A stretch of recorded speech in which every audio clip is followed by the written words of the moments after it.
The President William Ruto's nascent administration has for the last 4 months been grappling to tame skyrocketing crime surge and runaway gangland-style criminal activities in major towns and embolden banditry activities in the northern Kenya. Manifested by daring daylight armed robberies in Nairobi, Nakuru, Mombasa, and devastating killings of security officers and vulnerable civilians by bandits in Samburu, Pokot, Marsabit, and Turkana, the organized gangs have turned the country into a criminal paradise, causing fear and apprehension among citizens.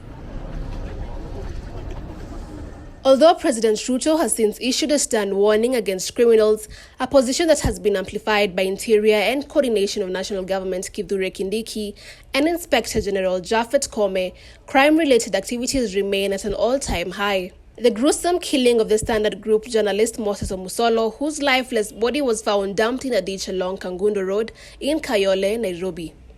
He had a deep cut on the right side of the head, and police are investigating the matter.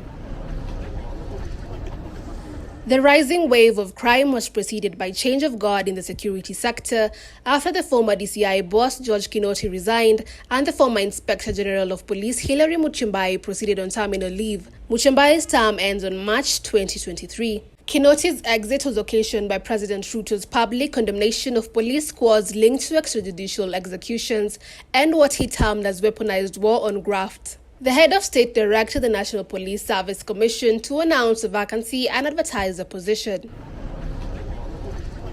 Since the change of guard, organized armed and knife-wielding gangs have turned Nairobi Central Business District and its environs to a criminal paradise, a situation that is being replicated in other towns across the country.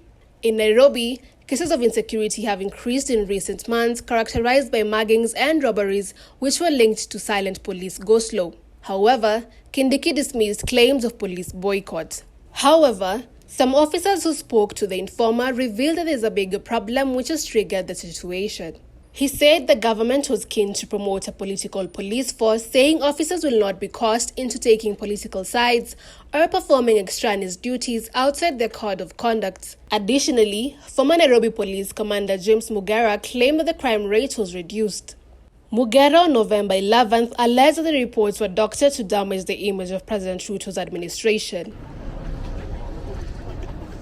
In the northern and North Rift regions of the country, unsilenced gangs of bandits have caused agony, leaving a trail of death with both civilians and security officers being the major casualties. The rising cases of insecurity in the North Rift have led to the loss of hundreds of lives, displacement of residents, and loss of thousands of livestock. Last month, the Ministry of Interior revealed that an ongoing operation targeting cattle rustlers and other bandits in the North Rift and other parts of the country had recovered over 700 livestock. The ministry stated that nearly 500 goats, 70 heads of cattle, and 200 camels that had been stolen in Turkana, Baringo, and Isiolo counties had since been returned to their owners under the Operation Commercial Uhalifu, which was recently launched by the government. President Ruto ordered a crackdown against cattle rustling and lawlessness that has plagued the North Rift region and other arid parts of the country. He warned that the government will deal ruthlessly with armed criminals hiding under cultural practices to steal livestock while killing and maiming innocent citizens. During a full cabinet meeting convened by President Ruto at State House, the cabinet sanctioned the deployment of a specialized force from the General Service Unit and the Rapid Deployment Unit to augment the police in dealing with the surging insecurity that has been witnessed in the capital. In the midst of insecurity cases, President Ruto ordered the disbandment of the defunct Special Service Unit, formerly domiciled under the DCI and formed by Kinoti.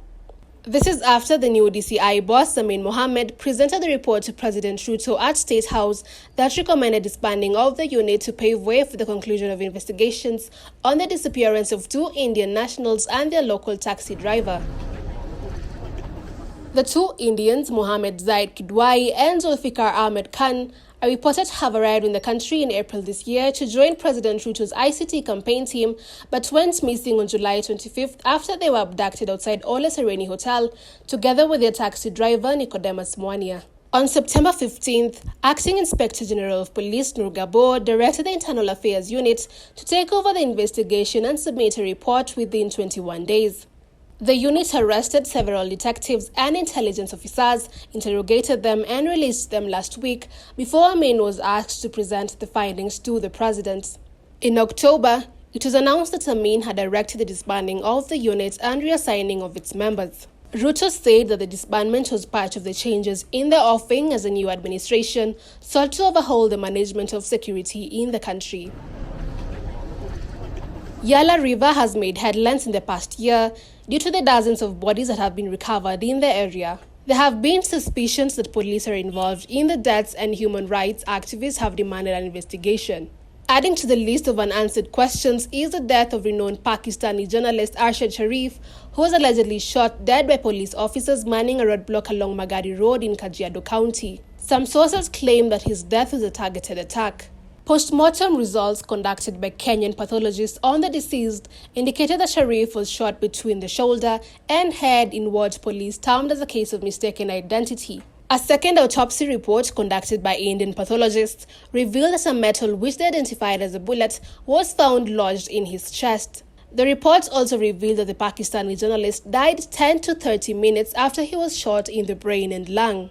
Due to the rising surge of insecurity in the country, President Ruto met with security chiefs from the National Police Service, the National Intelligence Service, and other agencies responsible for the fight against crime on Tuesday, November 15th. The meeting was convened due to the increase in crime in the country blamed on police inaction.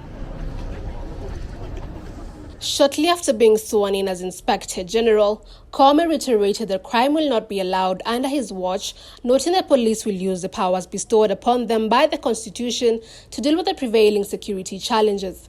The IG has condemned the Independent Policing Oversight Authority, the civilian oversight body against police officers, as busybodies, saying police are allowed to use justifiable force according to the law. Reporting for The Informer, Catherine Chalo.